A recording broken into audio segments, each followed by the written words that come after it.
Учурда кыргыз элин кайталангыс талант ээси Чыңгыз Айтматов аркылуу таанып, анын чыгармалары аркылуу биздин улуттун улуулугун сезип, жазуучуга болгон сый урматын жогору коюп келишет. Бүгүнкү биздин доор инсаны түрмөгөздүн каарманы жок. Чыңгыз Айтматов эмес, анын экинчи жарыма, Тагыраагы Айтматовдун чыгармаларын кыргызча сүйлөткөн, жазуучунун эмгектерин кыргыз тилинде жаратып, жашатып, жайылткан инсан Ашым Жакыпбеков тууралуу болмокчу. Ашым Жакыпбеков бул инсан жазуучу, котормочу, сценарист, акын, редактор, мугалим жана кыргыз прозасынын карылгачы. Көп кырдуу талант ээси 1935 жылы 12 августта Таластын Кара Буура районуна караган Шекер айылында туулган. 4 жашында ажыраган ата-энесинин анча-мынча элесе, өзгөчө анын ат минүүгө үйрөткөнү эсинде калыптыр. 1943 жылы Шекердин 7 жылдык мектебинде окуп, ошол жылдары ооруктун ол чойгон иштерин жонуна көтөрүп, бүт азап тозокко кайнап бышат. 1949 жылы 7 жылдыкты аяктап, Фрунзе шаарындагы номер 5 мектептен окуусун улантып, анда газеталар менен иштей баштаган. Жазуучу Шекерде эле Кыргыз пионери гезити менен байланышып, кабарларды жазып жүргөн. Жаш кабарчы мектепти жалаң 5 деген баа менен аяктап, Кыргыз мамлекеттик университетинин филология факультетине кирген. 1958 жыл Ашым Жакыпбеков жогорку окуу жайын бүтүп, айылына барып, мугалим болуп иштеп, кийин Ала Тоо журналына адабий кызматкер болуп эмгектенген.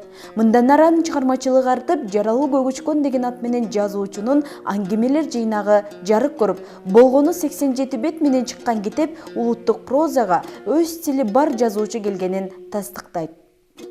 Улуу Тоо, Көздөн учкан ак кайык, Жаралуу Көгүчкөн, Сагын, Айгашка, Биз атасыз өскөнбүз деген аңгеме повесттери авторго алкоо алып келген. Кыргыз жеринин жомоктору Шаата деген китептери чыгып, ал окурмандарына чыныгы стилист, эски сөздөрдү ойготкон жазуучу катары таанылды. 1960 жылдарда Айгашка повести жазылып, 66 жылдары Айтматовдун Гүлсарат повести орус тилинде жарык көрүп, көп убакытка кыргызча чыкпай туруп калат. Ошондой күндөрдүн биринде Чыңгыз ага мени чакырып, кыргызча кайра жазып чыгууга колум тийбей жатыр. Бирок окурмандар өз учурунда окуп калышса, жакшы болор эле. Кыргызга жеткирүү жагын сен өз колуңа албайсыңбы деди. Менин өзүмдүн да бүйүрүм кызып жүргөн, макул болдум деп айтканы бар. Албетте, Айтматов мындай кадамга жөн эле бара койбойт. Айгашканы окугандан кийин Шекерлик инисинин талантына ишенген болуу керек да, которууга биринчи Гүлсаратты сунуш кылгандыр.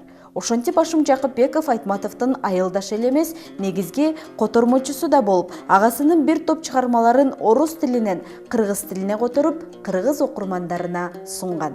Ушундан улам тилчилер Айтматовдун тилин изилдейбиз деп, Жакыпбековдун тилин изилдеп келишет. Себеби жазуучунун кыргызча тексттерин Ашым Жакыпбеков жазып жатпайбы деп айтышат. Котормочу бир гана жазуучунун чыгармалары менен чектелбестен орус элинин Михаил Лермонтов, Антон Чехов, Максим Горкийдин чыгармаларында которгон. Ал өзүнүн эң мыкты котормом деп деңиз бойлой жорткон Ала дөбөт чыгармасын айтат.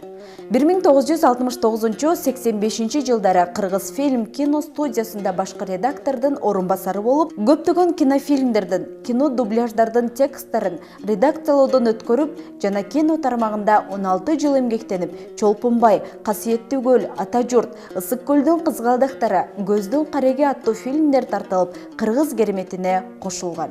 Жакыпбековдун чыгармачылык бийиктиги Теңирим Манас китебинде.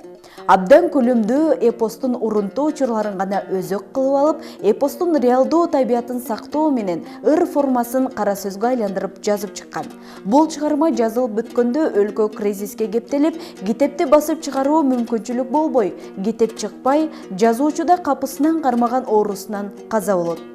1994 жылы 4 июлда көзү жумулган автордун китеби бир жылдан кийин гана жарык көргөн. Кайран киши китепти өз колуна албай, кармап да көрбөй армандоо кете берди. Анткени менен Манастын 1000 жылдык мааракесинин эң башкы китеби дал ушул Теңири Манас болуп калды. Ашым Жакыпбеков мен кырдоо, бир сырдоо киши болгон.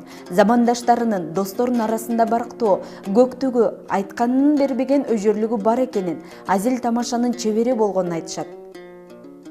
Жазуучунун көзү тирүү болгондо, быйыл 86 жашты аркалап, дагы-далай чыгармалардын жүзүн ачып, окурмандарга руханий азык тартууламак. Айдын 15-и жарык, 15-и караңгы дегендей, жарыгында Чоңгуз Айтматов, караңгысында Ашым Жакыпбеков жашаган сыяктуу элес калтырат.